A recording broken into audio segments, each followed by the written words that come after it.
Hello, everyone, and welcome to School of Speech, presented by Speech Therapy PD. I'm your host, Carolyn Dolby, and I am so glad you are tuning in today because today's episode is Connecting for Success, the Importance of State Association. And we are joined by my very special guest, Robert McKinney, and I'm going to tell you a little bit about Bob. Bob holds his MA in Communication Disorders. He also International Relations and Education.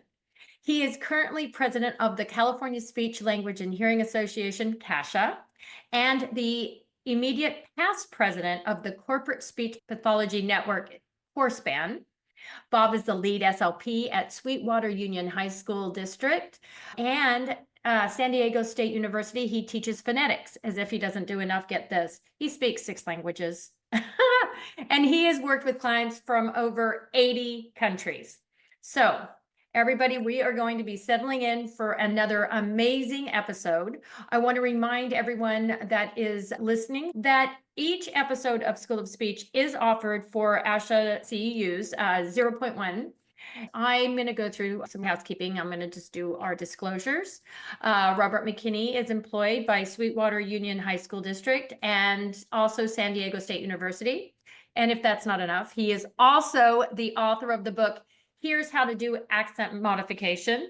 And he will also be receiving an honorarium from Speech Therapy PD for his presentation today. Non-financial, Bob is a member of CSHA, ASHA, and CourseBan, and he also serves on the board of directors of CSHA and CourseBan, so he knows what he's talking about. For me, I am a salaried employee for Portland Public Schools here in Oregon. I am also compensated for my graduate courses that I teach, and I do receive compensation from speech therapy for hosting School of Speech. Non-disclosures, I do consult for school districts across the nation to support dysphagia program development and staff training. And I am also a member of CSHA and ASHA, Special Interest Groups 13, 14, and 16. Okay, enough about me. I want to know more about Bob. Hey, Bob, how are you? Hey, great. Thank you so much for having me here. I'm really excited about this. I've done a couple podcasts before, including I'm a big fan of speechtherapypd.com, and I did Renee Garrett's there, which is wonderful, but I've never really talked about state associations. So I know when you and I met through our mutual friend, Julie Malone, that up in Seattle, just at ASHA, that we talked about this, and I thought it would be fun. And I think I'm really looking forward to this. I think it'll be great. I am too. And this is what's so crazy is I met Julie Malone through our mutual friend, Lisa Chatler, because I wrote an article for SIG 13. And so Lisa connected me with Julie. So she was on my podcast, and for some reason we connected, and we actually roomed together in Seattle for this last ASHA's conference. I mean, I'm saying I love it. There's so much connecting. I know I'm jumping ahead of I know, but I am living proof of what associations can do for people networking wise. But anyway, I am so interested, and I loved meeting you. We had so much fun. Yeah, that was really fun networking and connecting. I met a lot of fun people, and then I was like, you've got to come on my show. So here you are, but I'm really interested, and I know our listeners are really interested on how you got started, how you became a speech path. Yeah. And, and just to get back to that connection piece for just a second, because I know that's going to come up a lot, but it's those connections. That's one of the main reasons to really be involved in your state association, because you just meet so many people. It's a networking thing, really. And then it expands your reach and the people that you know. But I got into the field. I'm a career changer, and I currently work with students who are career changers because I teach post-bac. So that's fun for me too, to kind of be there with those students who are going through that career change. But I started off as I did a lot of crazy things. You heard my past there, but I also did quite a bit of ESL teaching for 26 years, and some of that overlapped. And I was able to travel the world and learn a lot of languages and have some great experiences. When 9/11 hit, that's when I had to really consider different career options. It was very tough in the ESL world. I didn't know much about speech language pathology, and I heard about it, and I just right away thought, this seems something really good. I've always loved languages. And so I got into it, and it almost just seems like a miracle the way it all came together very quickly. And I love this field. I just think it's an incredible field. My wife is also an SLP. When I switched careers and went to grad school, about a year in, or maybe less than that, she saw what I was bringing home and working on, and she also loves languages, and she said she wanted to do it too. So she she followed me a year afterwards into the No grad program. Yeah. way. And That so, is so yeah, cool. and we worked together in the same district and everything. So yeah, I was a kind of non-traditional career changer Hmm. there. And when I got to grad school, I was, a little bit older than most people, but I remember right then already kind of getting involved in this association idea. I don't know how it happened, but I became the NISLA rep. And I know we'll probably Hmm. talk about NISLA a little bit because NISLA is just such a great thing. And I would really encourage anyone who's a student or if you work with students to really get them involved because that's really at the very beginning. And they get involved and they can see how important advocacy is. So I got it. I was the grad rep for NISLA and that was kind of fun, but we just have lunch together. It was just kind of a small Hmm. thing. And then I went to our state association convention when I was that would have been my first year of grad school, and it was in Long Beach. That was the first one, and I just thought this is great. I mean, everybody's it's just the atmosphere, and you're connecting with so many people. So I've been to every single one in my state since then. I just every single one, except of course we couldn't have it during COVID. Sure, But other sure. than that, I've been every single time. So I just got involved really quickly, and then I know we'll talk about mentorship too a little Hmm. bit. I'm sure that'll come up, but really it was one of my early mentors in the state association world, and it was an instructor of mine and former supervisor. And pretty early on, I was probably 2 years. I probably just gotten my C's basically. And I remember we were in San Francisco at the convention and going through a revolving door. I remember it. And she just pulled me out and said, "Hey, I'm putting you on this committee." I thought, okay. So she put me on this Nice. diversity committee because of the languages that I spoke, Hmm. and that I spent 4 years on there and it just kept going. And you see a lot of different patterns with people being involved in their state associations. And I mean, there's so many different ways to do this. Some people have just almost like a meteoric, they get involved and right away they're doing all these things. Mine was a little more like the slow, just kind of keep doing it, stay involved, and it just kept at it. So I was on all these different committees over the years. I was a local district director because Hmm. California is a big state. So, I can get into that a little bit later, but we have different districts in our state association. And I got on the marketing committee and different types of committees. I got involved in a lot of advocacy, and then it just kind of kept building. And so I got called back in a couple years ago to join the board, and now I'm currently president. So it's just been wonderful. I've met so many people and just had such a great time. I love this. Yeah, I love it. I'm looking in the chat. We got quite a bit of listeners from California Oh, good. today. Okay, So that is great to shout see. out to Cali. We also, wow, I mean, from New York to California. I love it. Yeah, I love that we were like national. I love getting the perspective all over the nation from our listeners. And so for me, yeah, like actually, so going to Tisha, the Texas, Yeah. because I've recently moved back home to Oregon. So most of my career, all my career, except for the last few months, has been in Texas. And I remember my first presentation at Tisha was on dysphagia, because that's my specialty. And it was a nightmare. Like I'm not joking. The play, I was not prepared. This is like 2014, I think. And I had just recently specialized in dysphagia. I had been a campus SLP, but and I was just talking about what my district, like how I'm building, what my district's doing. The room was so full, and it was just question, and it seemed I was like kind of out of I was like out of my depths at first. But then I guess because it was like everyone was like, oh, you've got to, so Tisha like reached out to me. I ended up being on the Tisha task force for the writing the eligibility criteria guidelines for feeding and swallowing in the schools. I mean, you never know how. I never thought I would do that, and Yeah. I love it. And I've actually also presented, and I was presenting at ASHA in Seattle this time too. I love it. I love presenting. I love sharing. I love it so much. So That's I've a been, great in. That's a great yeah, in to present. And I started presenting pretty early too, because we did some through the diversity committee, and I've presented over the years quite a bit. And another quick shout out to Tisha because it is a wonderful state association. It's really the largest one. I mean, yeah. they get huge conventions. And I actually presented in 2024 at Tisha. I know they just had their San Antonio one. I think it Hmm. was just recently, but I was at the one there in Fort Worth, and what a wonderful association. And they just do such a great job. Yeah. Well, darn it, I was there. Yeah, we didn't know each other then. We didn't know. Okay, we didn't know each other yet, but now we do. Now we do. Now we're besties. I love it. But that presentation piece it's a great thing that you pointed out, because also a lot of times people might be a little bit intimidated about presenting it at ASHA. And Mm-hmm. again, I presented at ASHA many times too, but when you started at the state association, that's kind of an easier in sometimes, and you can get in Yes. there and maybe do a poster and just kind of see that. And if you just keep going to these conventions, because that's when you start to realize after a couple of years, wow, I know this person, that person. After a Mm-hmm. couple of years, you walk in a room and you know everybody in there, and that's just so powerful. It is. I love it. I've been really pushing a colleague of mine. I've actually, Julie Barber Bristol, I'm going to give her a shout out. She's actually been on the podcast. I'm going to bring her back next season too for something else. And I've been pushing her to present.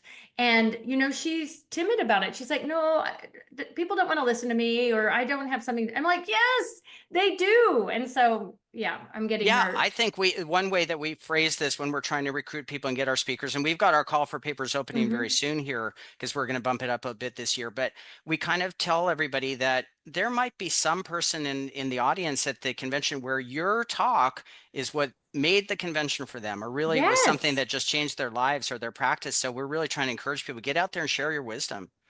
I do. I love it because I just getting other perspectives and just hear, or sometimes it is another perspective, but what's also really nice is when you're listening to somebody presenting and you're like, oh, I'm doing it right.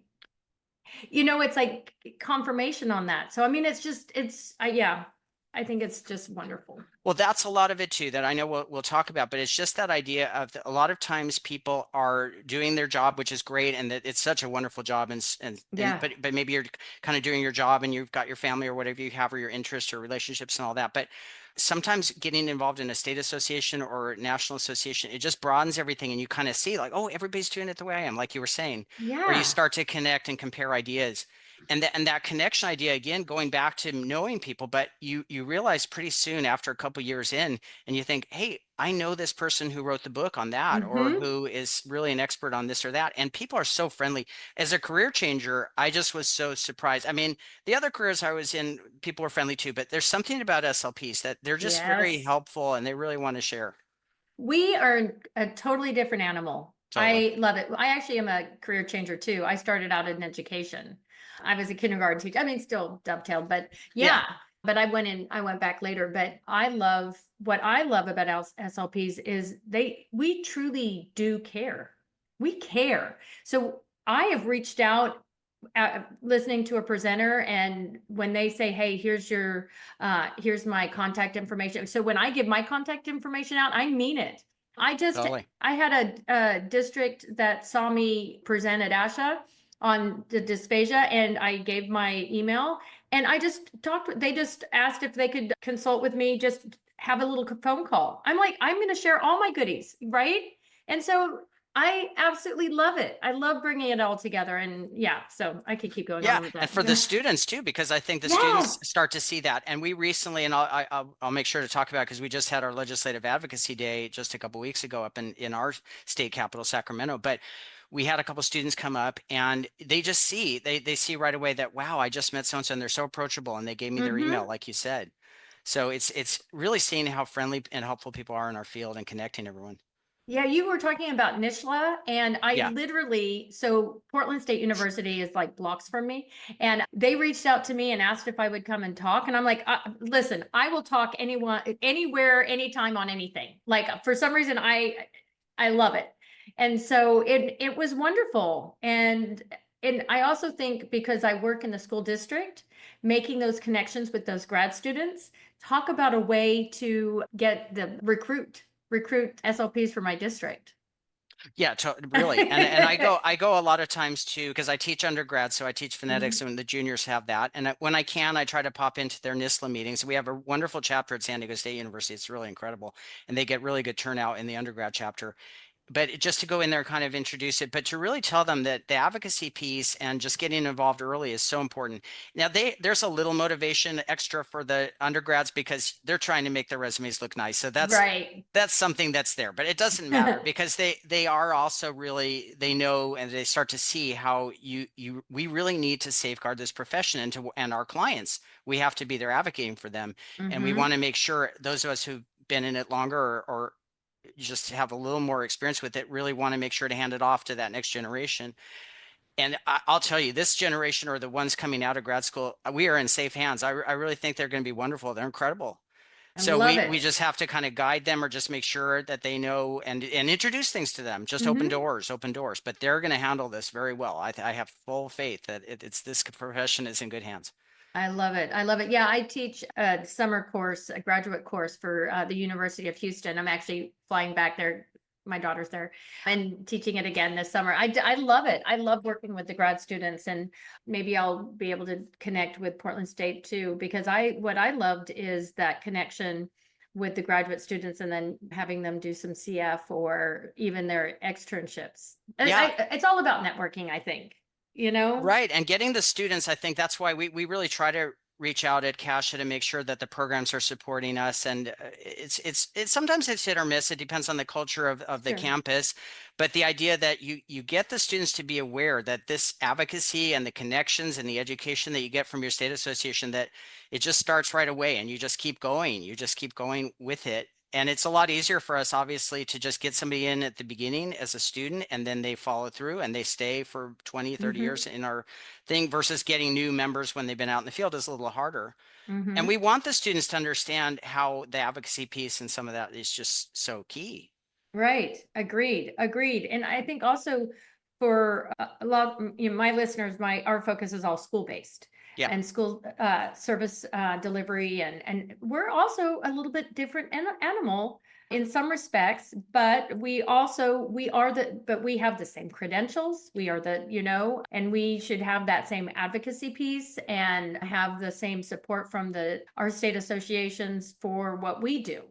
Yeah, yeah, and I know since we're talking a lot of school-based stuff, there are a Mhm. lot of examples I can give. But even recently with this, when we were up at a couple weeks ago at our Legislative Advocacy Day in Sacramento, one of our main topics was about caseload workload because we've been obviously working on that for 40 plus Yeah. years, and we're trying to move the needle a little bit there or figure out what we can do. And we've done a lot of really good work lately.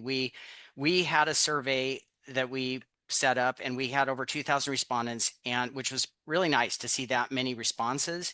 And it took about 45 minutes or so to fill this thing out, and people had Mhm. no problem filling it out. 2,000 people and adding all kinds of basically summaries and information at the end. So we know people are super motivated about this.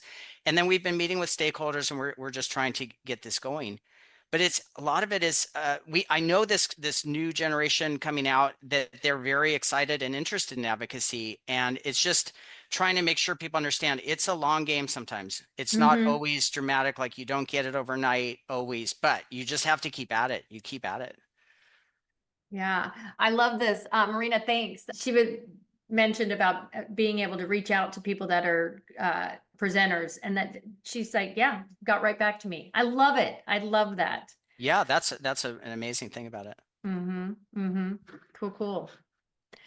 All right. Where do we want to go? How do we want to? Anything. I mean, I think, just when I have given many talks over the years, even just early on in the state association, to try to go out and talk about why we do this kind of thing. And Yeah. it's not always transparent to people. I'm going to start because I know you have a daughter. I've got a son, he's Mm-hmm. 16 and a half, but you know what? I'm just going to throw this out there because he just thinks it's so funny when I talk to him about the state association things that I do. Like he'll say, I'll say I'm doing a Zoom now or something. And he goes, "Is that for that job you have where you don't get paid?"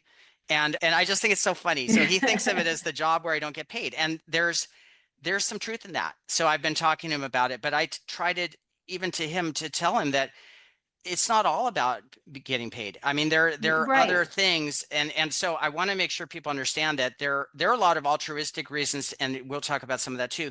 But I think for me, it's not you're not getting paid when you do this stuff. You're not getting paid, Right. No. but you are enriching your career too, and your Mm-hmm. those connections. You're making your career more meaningful.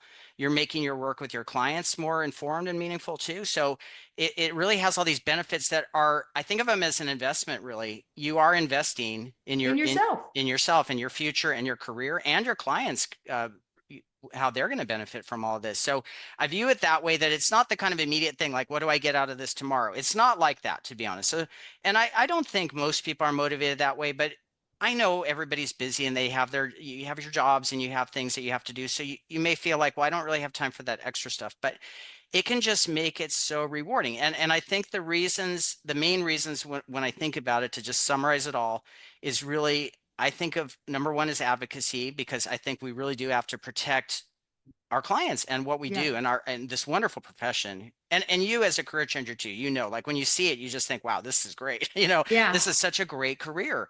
And so you have the advocacy piece, then you have that connection piece, which we've talked about a lot, connection and Mhm. collaboration, creating that network. And then finally is the education piece, because you're going to the convention, you're going to these workshops that you have, and that's where you're learning more. You're improving your own abilities and your knowledge. So I think Yeah. those are the main ones, but really trying to convince people it is an investment.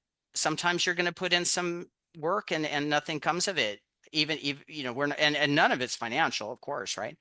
But then again, I do think that even in my own career, some of the opportunities I've had or that have come up because of people I met or the work that I did in the state association, it's made my career very different Yeah. in a positive way, very positive. All positive, right. And Yeah, Elizabeth just jumped on talking about when you were talking about the next generation. I just wanted to, for those that are just listening, when that she's talking about, if you've been in this profession for a long time, you kind of have to sometimes unlearn some things, she's saying, which is true. And now, when we have the new next generation coming up in the field, they're going to be able to share that with us. And, I mean, I think we can all learn. They can learn from us as veterans, and then we're going to learn from the newbies too. It's a that's right. win-win. Just like when you have an intern, because I Yes. love having interns. I Same. do it all the time, and I'm learning from them too, just like you are, right? So Yep. you're seeing a different perspective. Oh, is that what they said in class, or just different things or ideas and activities they have? Yeah, Yeah, it's powerful because I mean, I think we all want a new trick in our toolbox, and things do. I mean, before we started, we were actually talking about our mutual friend, Nina Reeves, and she with the Stuttering Foundation, and I've had her on the podcast twice. And the fact that even the therapy for stuttering is completely different than what was, kind of yeah. what I was taught, or just neuro affirming practices now. We just don't do it the same way as we did. I mean, just like a physician, you want them Yeah. to constantly be honing their craft. There's new things coming out all the time. I want my doctor to be state of the art and know exactly, kind of same for us. No, I absolutely agree with that too. You just don't want to, because I've been doing this career now 20 years, but if I hadn't had any input since grad school, I mean, the world has changed quite a bit. So Right? yeah, you want to be connected and figure out what's going on. Yeah. And Yeah. we know, this advocacy piece is just so key in a lot of ways. And I want to spend a minute on that because Mm-hmm. we that's the one that a lot of times attracts people, because people will email or they'll call and they'll say, I've got this issue, whatever it is, and we really have to solve this now. And that energy is so important. We know how important it is. So one thing that we did, and that, I just want to talk for a minute about our legislative advocacy day. And what we did was, and a lot of times state associations will do this, it's fairly typical, is we organize groups and we create appointments, and we always want to have, whenever possible, a constituent in these meetings, Mm-hmm.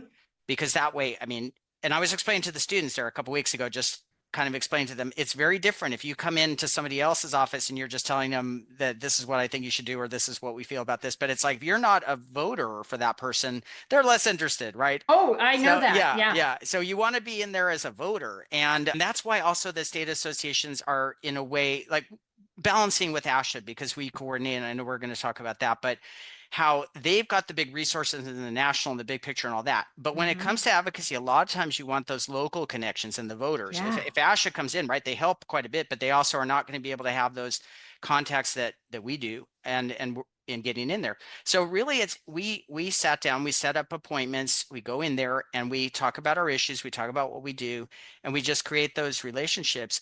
A lot of times it's a little intimidating for people if they haven't done it before. So I want anyone in the audience here today or listening to this, really, it's just a conversation. Sometimes it could Mm-hmm. be a little bit intimidating. You think, I'm going to go meet with a legislator. Usually it's a staffer, by the way, which is actually really good. It's not a bad thing. The staffers know, they're the ones who have the legislator's ear, and they know kind of what's going on. But really, it's just a conversation, and you can go in and set it up with you don't have to go to your state capital either. you can set up an appointment in your area. In your And district. yeah, just Yes. come in and Yeah. set up and say, I'm an SLP and I would love to connect with you, and just go in there and have that conversation. Those are also very empowering, and they're friendly and fun, really. You're just talking about what you care about Mm-hmm. and what's important to you. Yeah, I was very involved recently, well, before I moved, with some legislation, and actually went to the state capitol, and I was meeting with senators and representatives and their chiefs of staff. And the first time I went, super intimidated, Yeah. but after it was so, they want to hear, they want you there. They're so excited to talk to you. Yeah, I mean, it was a wonderful experience. And I will be forever grateful that I was able to be a part of that and have that experience. And maybe I'll do that here in Oregon next, now You that I'm should, you here. should. Yeah, yeah.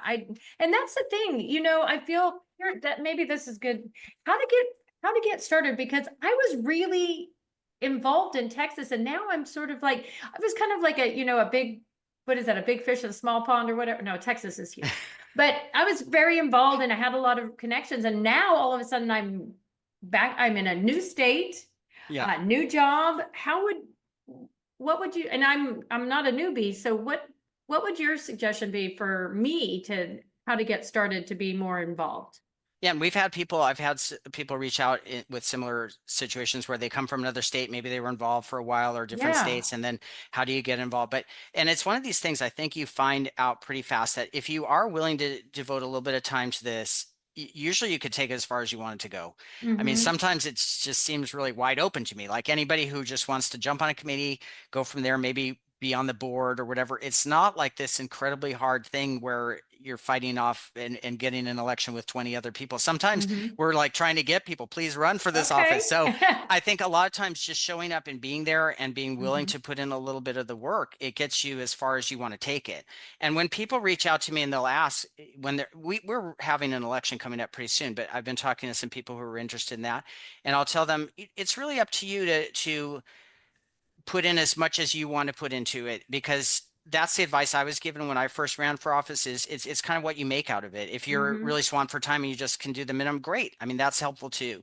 But if you have more time to invest in it, you can go and take it wherever it goes. So yeah, I Mm-hmm. think just getting in, making those connections. Most state associations will be happy to have you help out with anything, and then you just figure out and you just keep coming back, or you just keep coming Yeah. and Yeah. offering to help, and people are gonna know you, and then they're gonna slot you into things.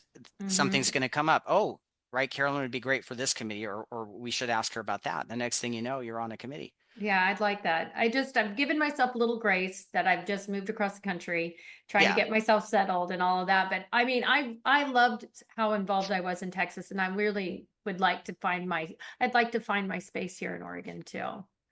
Yeah, So, and I know. So we're both ASHA members, of course, and yep. we talked about that. And it's just, but what I've always felt is I really loved my local connection with the state Mm-hmm. association, because it felt very personal, and you could sit in a room and really be around people that you knew from your local area. But ASHA does support us, and what they do is they have a lot of different ways they support us, but one of the main ways is they have these state-based advocacy networks. And so what they do is they have these different things, and they're the terminology, maybe people haven't heard these terms, but Yeah. we have Late these on things it. called a SEAL. It's SEAL, SEAL, like Mm-hmm. the animal, right? So I think they tried to come up with clever acronyms, but Mm-hmm. those are basically people who are related with the school-based setting. So it's the state education advocacy leader. And then you've Ah. got the ones called STAMPs. So Ooh. that is the state advocate for Medicare policy. So they deal with anything about reimbursement, delivery, and services under Medicare. And then we have the STAR, which is a Okay. kind of a nice one, STAR, right? And that is the state advocate for reimbursement that deals with state Medicaid programs and also the private payers.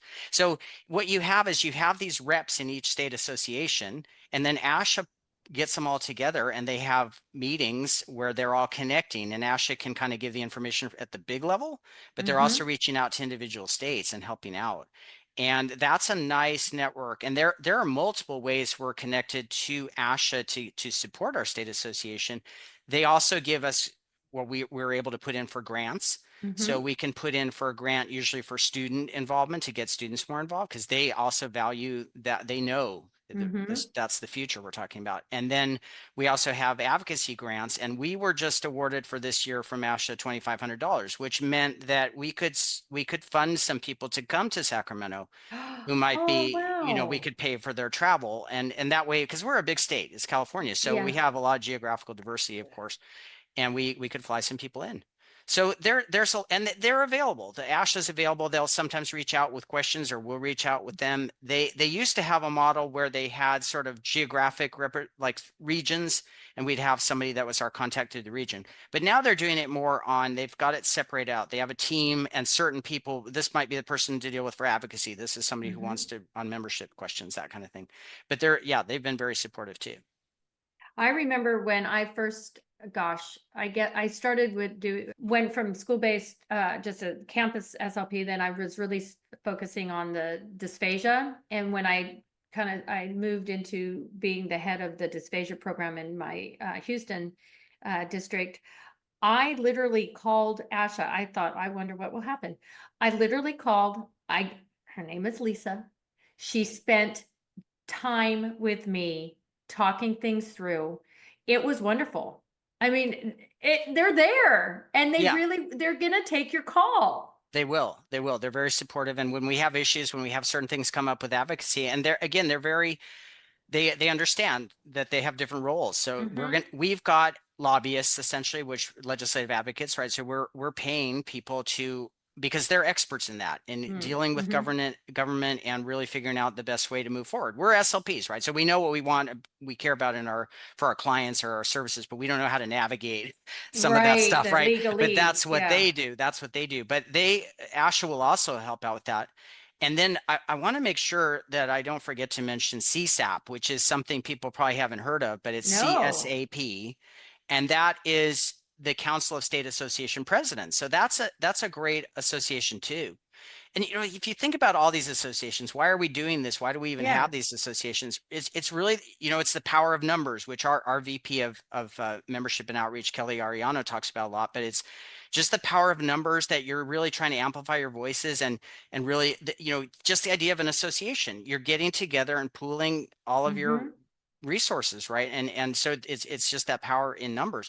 But what they do is they connect all the state association presidents, and the past president, and usually the president-elect, and all that. So we get together. They hold two conferences every year, and they do a Mm-hmm. lot of online, a lot of educational content about how to run a state association, or some different topics. They do a great job with that.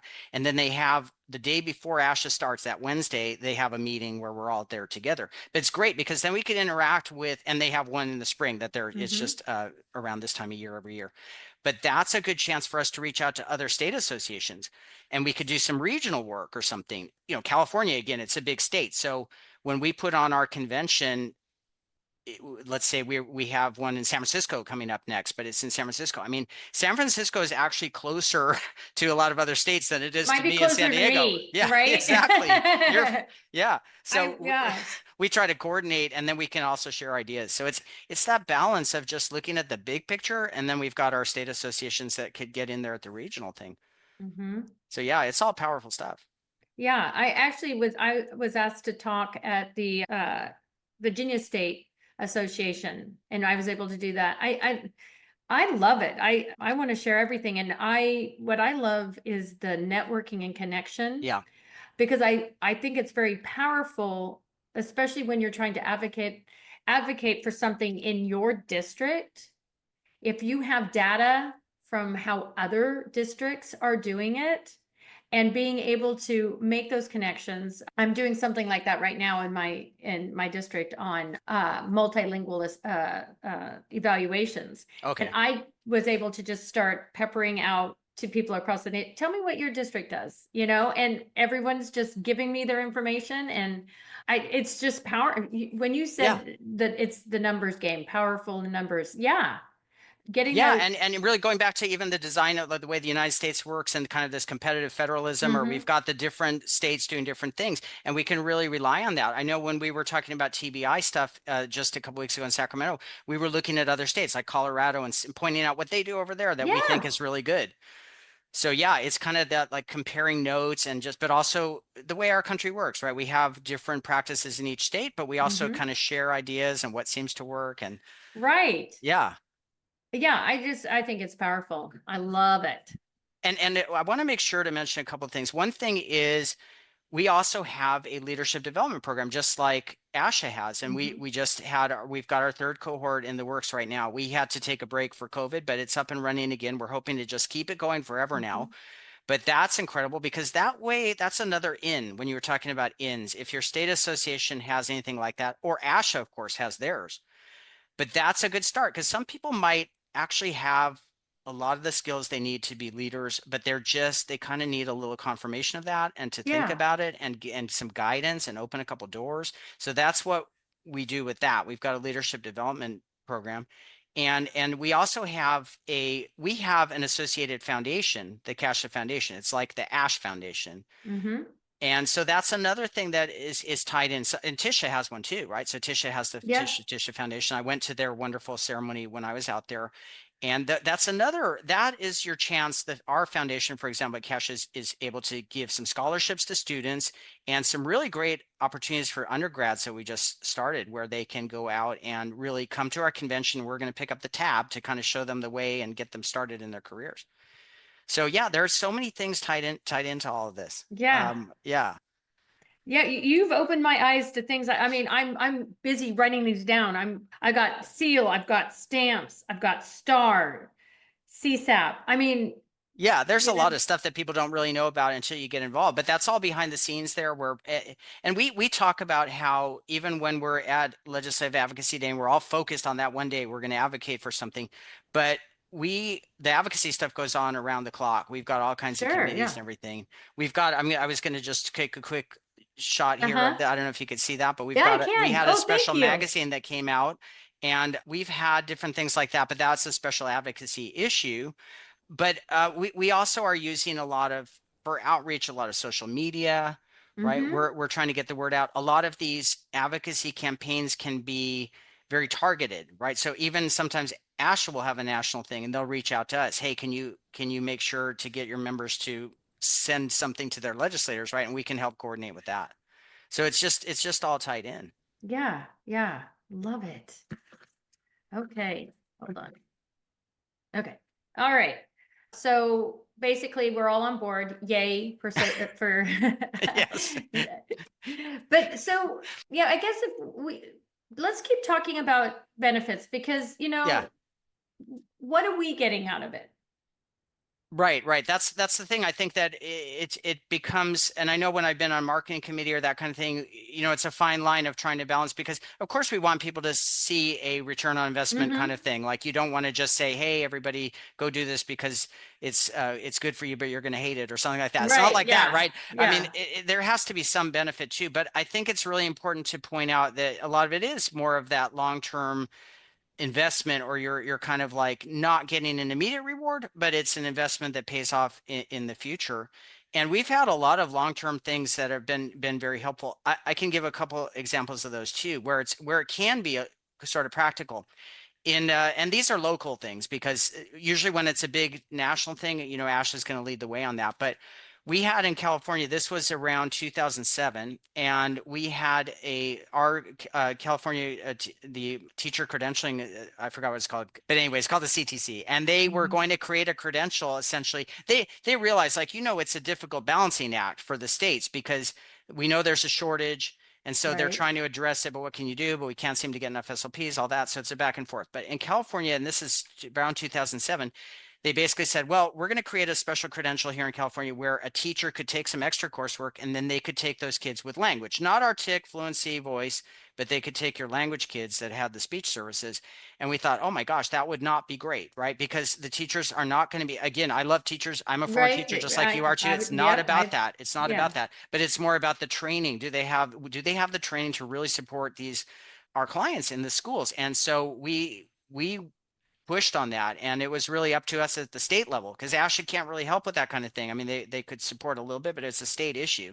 Right. So we really got in there Wow. and we were able to kind of unwind that. But people at the time were very panicky that they thought, okay, SLPs are going to have a very different job in the future and they're going to just be focused on some of these more complicated cases versus and I know you probably love these language kids too. I love them, right? So you love Yes. working on language, social language, all that stuff, right? We love that. That's a big part of what we do nowadays. So those are kind of those concrete things. We've also worked quite a bit. We're very proud of the work that we've done with SLPAs in our state because Mm-hmm. we really value them and we're really trying to integrate them into everything that we do. And we felt like we were pioneers in a way because before COVID, we had introduced an SLPA, a voting member, onto our board. And at that time, we weren't actually supposed to do that because ASHA had a rule at the time. But now you could see how ASHA has really changed their They have. thinking. Yep. Absolutely. And they're fully on board with SLPAs.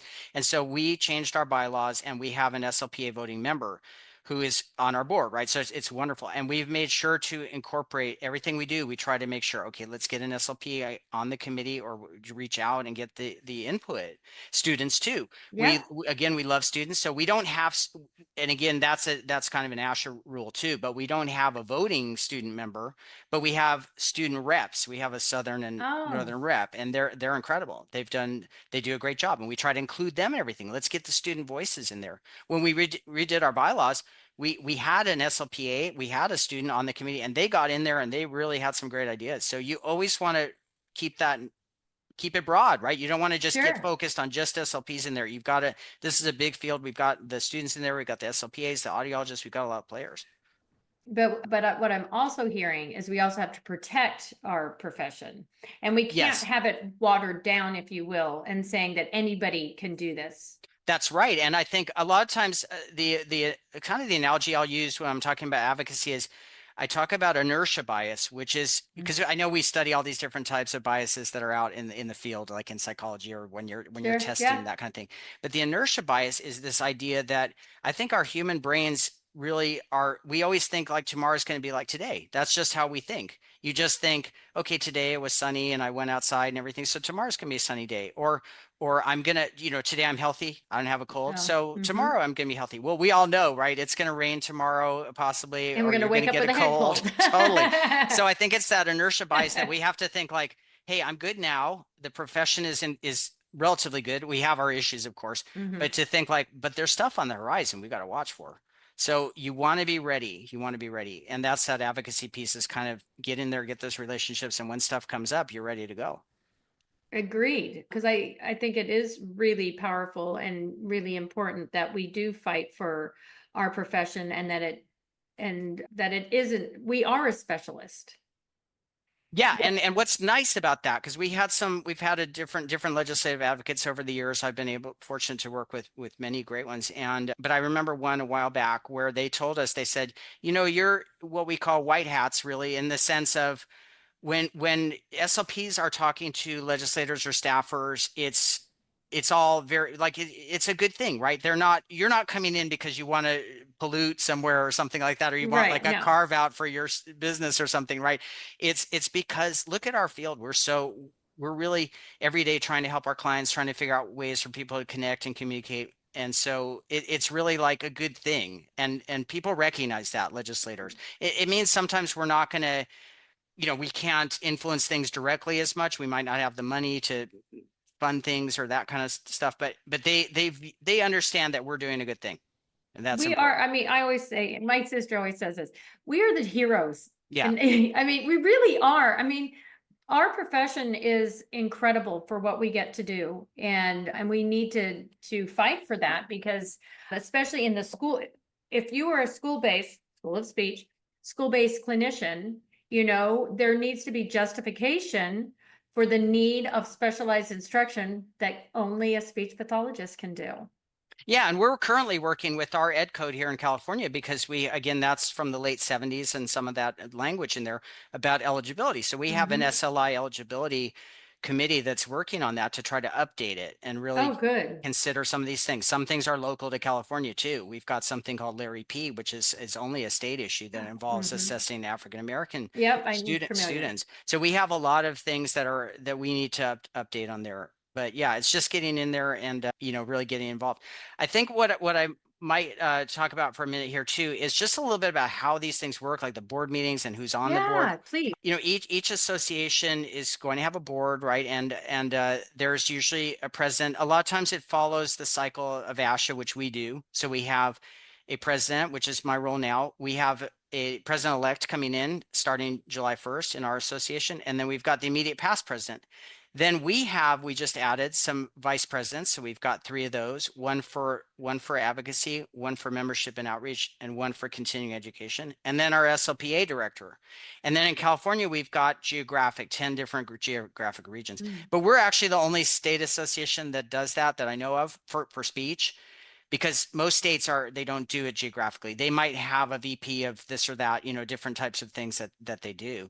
And then we have board meetings, and they're not super formal, but there's some formality to them. But we'll meet usually 4 times a year. Sometimes we have extra meetings, and people are just going to share ideas. We also do a lot of just brainstorming and getting together and thinking about, well, what might be some good ideas over the years. We've had a lot of fun projects come out of that. We've had people go out to minor league baseball games and have like a special night where you could raise money, and you could have some of your clients even calling out the game and that kind of stuff. A lot of fun things that we've done over the years. And we'll do social events too. Some of this is social because that's fun. I mean, we want to get together. We like that. Yes, yes, please. Yes. We've got a wine event coming up there in Northern California coming up in June, and we've got some educational events. So yeah, it's all just there. You can go wherever you want to go with this stuff. Some of the states, again, they're going to be smaller. If you're from a smaller state, then you might have, the association might have 100, 200 people in it, but that's better in some ways too, right? You can really get to know everybody. You can really get involved. Well, how much ain't no one got time for more work. So let's be real here. What is the commitment that I know you're the president, but so yeah, what is a commitment of a president? What's a commitment of maybe somebody on the board or on a committee? What does that entail? That's a really great question, and I'm glad my wife's not here listening, because she'd be like, what? I don't want her to know. But yeah, and again, it kind of depends on what you're doing, and that's a great thing to talk about too. Is just that it is a little bit different, because again, it's a job in a way, but a not paid job, like my son was saying, and so we understand it's not like at work where you have an IEP due or something, and if you say, oh, I didn't get around to that, like that's not going to work, right? No. But if in the state association, we're all volunteers. Nobody gets paid. I think there's a lot of misconceptions about that, but we don't get a dime. I mean, we never have. What you get is you get reimbursement, right? So if you go to a board meeting and you stay at the hotel or whatever, or they're going to have breakfast for you, that kind of thing. So you're not paying for stuff when you're at a meeting. But other than that, yeah, you're volunteering your time and energy for that. We have a management company that we pay them, so they're the ones getting paid to kind of run the operational piece, and they're wonderful. We have an association management company called Connerly and Associates that have been in this business for 50 years, a family business. So they've been really great. But so we understand if somebody says, I'm busy or my kids are sick or something, like, nobody's going to yell at anybody or anything, right? We're going to figure out a way, or we're going to reach out and say, maybe somebody could support you, or we'll figure out the way forward. So it is different than a job.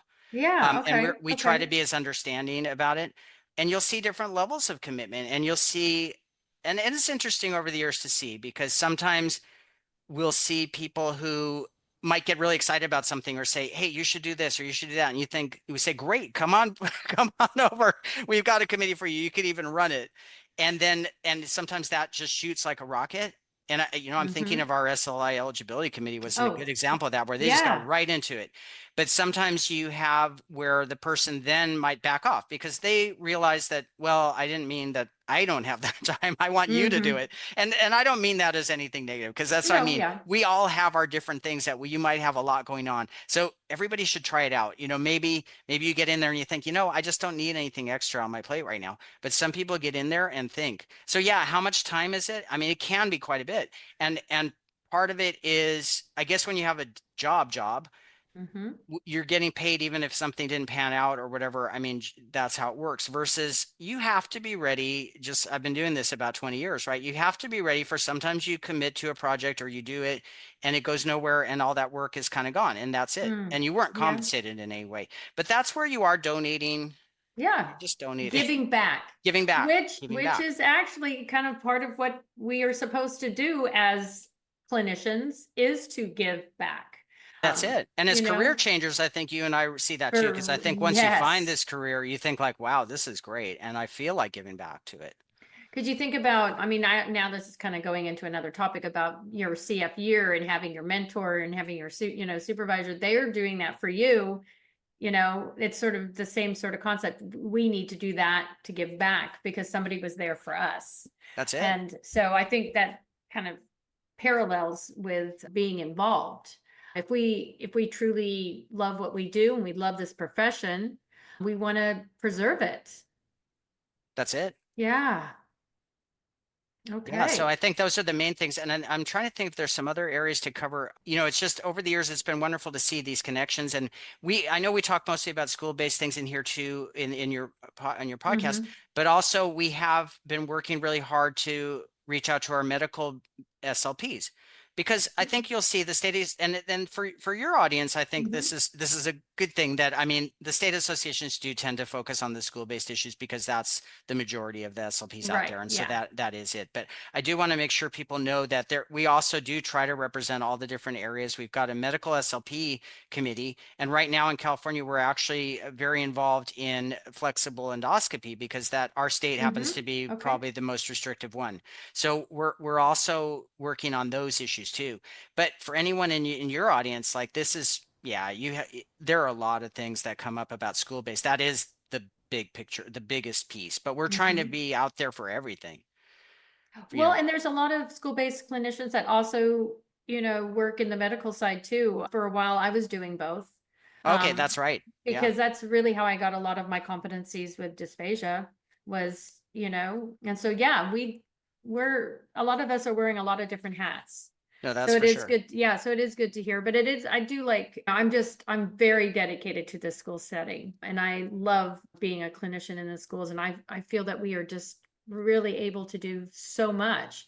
And it's nice to hear. It's nice having you on to talk about how the state associations are here to Yeah. support us in what we Yeah, and do. I think that school thing because I know I've been talking about recently. People have been, I guess, just asking about because it's that time of year where a lot of the grad students are trying to figure out if they want to go medical or Yeah. if they they're trying to figure that out or get the jobs and I kind of reflect on that and maybe you could share your ideas too there too. But I know because I was a career change, so I actually thought that I would probably go medical. I really didn't know, Mm-hmm. and I did my off-campus placement in acute and I thought, the swallowing thing was tough for me because I tried really hard. I tried, but it just wasn't for me. And I know that I love that it's part of our field. I think that's incredible. It's great. But I just started to think, well, the schools, and that's where I've been the entire 20 years.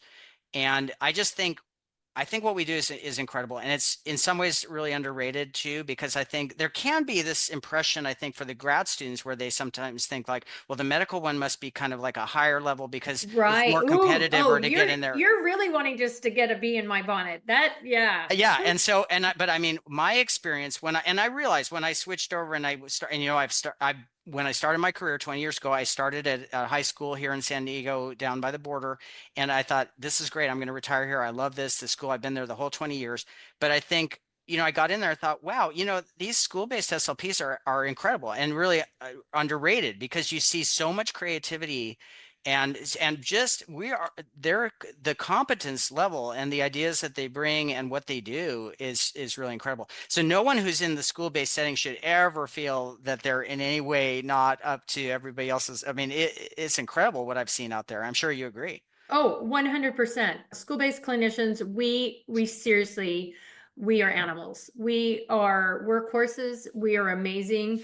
And the fact that we don't get to turn anything away. Like, in the private sector, yeah, you could say I specialize. I mean, yes, I do specialize, but um, yeah, but we take all that walk through our door, and we have to make it work. And so that's why it's really important for our state associations also to be supporting what we need Yeah. as clinicians and making sure, one thing that maybe we didn't, I know we're getting close to the end, but what we didn't really talk about is those professional development. Yeah. If maybe we could talk a little bit more Let's about talk that. about that and also Yeah. about how, like you were saying, we do get a lot of the school-based SLPs at our convention or our events because it's just a great thing. And a lot of times the schools can get funding because you might be Mm-hmm. able to get some funding and you're able to go, or if you have my district again has been very supportive of my own involvement in the state association. So they've been really great about that. If I needed to take some time or to go to an event, like when I was in Sacramento, they've been very understanding about that. But yeah, we often will get a lot of school-based SLPs because they can go in there and get their CEUs that they need. Our state association, we're trying to bring back what we had before COVID, which was we used to have regional events that were just local. Mm. Basically, we have 10 districts in California. So I used to, in the old days, represent San Diego and Imperial counties here in California. And we would have like a local event. We would do supervision or something like that. But now we have our convention, but that's a great place for everybody to just get together and share ideas. So if your state association, that's also something people should look into. See if your state association does a convention, because not all of them do, but a lot of them do. And that's a great place to just get in there and meet everybody and get your CEUs. We've been planning to do some asynchronous content. We're trying to get into that, Mm-hmm. which is you Okay. have, of course, which is wonderful, right? I'm Yeah. sure that's going very well for you, right? Oh, it's great. I just started I've only been doing this podcast for a year, and the following and response has been great. And Yeah. I'm trying to bring as many different concepts, all school based, and it's just been incredible. And I've only just scratched the surface of topics. That's You it. know? That's it. And our state convention, I mean, I'll just do a little bit of talk for a second about that because we are very proud of it. And it's incredible. It's an incredible amount of work when you think about it, Yes. because so in our last one, which we just had in March, we were in Pasadena and we had 2,300 attendees, which is, I mean, that's pretty large, right? So Yeah. it's a big production and we have a lot of people that are working really hard, and yeah, it can be challenging because you're organizing, you're trying to, you've got all the sponsors, you've got exhibitors, you've got the Oh, educational yeah. content, all of it has to be approved for CEUs by ASHA. So it's a big project, but to get 2,300 people somewhere and do that, yeah, Yeah, it's impressive. it's a big production. Yeah.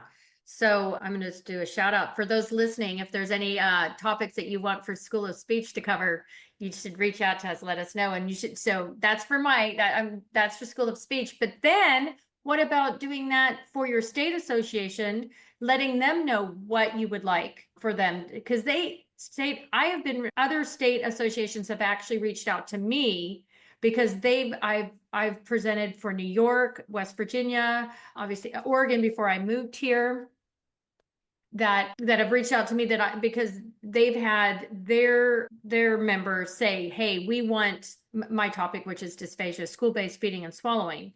So do it, and they really will find the speakers. And so yeah, that's another thing, is getting in contact with your state association with the topics that you feel that you need and you want them to have represented at the next conference. Yeah, and we do surveys, feedback surveys, and we kind of get information on that, or try, and we plan a lot of it top down too, or kind of think like, hey, what would people want to hear? But we also are looking for ideas that people throw out there. We have a on our website, we have something people can fill out just to volunteer. Like, I just want to get Oh. involved. So that's a way people can start in there. But it's usually, just to kind of bring it all back full circle Mm-hmm. in a way, is, I mean, really just connect with anybody. Just connect with anybody from your state association. Usually they'll figure out the next steps. Julie, we talked about her, our Yeah. mutual friend, but she had recently reached out to me about somebody and said, hey, I've met somebody and she wants to get involved in advocacy. I said, great, to have her Zoom with me. And then she was also at our legislative advocacy day. So like, people just get right away involved. Mm-hmm. We're going to set you up. We're going to give you an opportunity or figure out somewhere for you to go in most cases. And then again, you can decide, you can try it. Is it too much work, or maybe I'll take a break now, I'll come back to it. We have people too. I know a lot of people have families. So maybe you get involved a little, then you have your family, and then you come back later, or you do whatever works for you. Right. Like, I think you're saying is, you know what, if you're interested, search it out. And if you want to be really involved, you can be really That's involved. it. If you want to just give a little bit, just give a little bit. But we definitely are wanting to endorse and encourage everybody to get involved in their associations and giving back to this industry for sure. Yeah, Yeah. let's make our voices heard. Let's really, Yes. that power in numbers, and we'll get out there, and people are going to listen, and we're going to connect, and we're going to learn from each other too. Yeah. Yeah. Is there anything that we did not touch on that you wanted to make sure that to let us know about when it comes to associations? I hope we covered it ran. all. I think, and I just, really love the students coming out of the programs nowadays. I think again, our future, we're in good hands, and we just have to kind of open some doors and some mentorship and just show the way a little bit, but Mhm. they're gonna be awesome. And we have a wonderful field. I know you and I, as career changers, we realize or just see right away what a great thing it is. Not every day Love is it. great. Not every Yep. day in the schools you could have some difficult days, but I always think that I'm going into work every day trying to help people connect and communicate. That's my goal every day. I'm going to problem solve and use everything I have to help people communicate that way. And so, yeah, Absolutely. if I didn't achieve it that day, at least that was my goal. Yeah, no, I love it. Right. Not every day is going to be rainbows and unicorns, but if you look at the big picture, it is because what we do is amazing. Our jobs. I'm thankful every day I get to do what I do because I really do. I just love it. Yeah, absolutely. It's a wonderful Yeah. career. But Bob, thank you so much for coming on. I love this. And I know you've got other topics that I'm going to definitely get you back on and talk about, but this one has Yeah, been the great. multilingual stuff, I would love to get Yes. in on that, or yeah, any of that I would anytime. love that. I Or would high love school, that. because I'm in an all secondary district, so that's always fun. Oh, you know what? That's another one. We don't always get a lot of secondary. So you are a wealth of knowledge. And thank you so much for sharing you with us. And thank you for all the service that you do for your state of California and being so involved. I think it's just amazing. It's inspiring me. I'm like, okay, I'm gonna reach out to the Oregon State Association to be like, hi, I'm There here. you go. What can I do? How can I help? So when I see you in Washington, D.C., where you'll already be involved, I'm sure, right? Oh yeah. Actually, there was a call up for papers for ASHA, and I did put one in with a. So hopefully, fingers Yeah, crossed, we'll see. I'll see you I will there. be there anyway. Yeah, I'll see you there. But I want to just thank everybody for coming and listening today. But Bob, thank you so very much. I can't believe we have to say goodbye, but that it's just so long for now. Farewell. You're coming back. I already know. Absolutely. And we are connected, which is the great thing. I So know. I yeah. love it. All right, guys. Bye. Thanks again. Bye.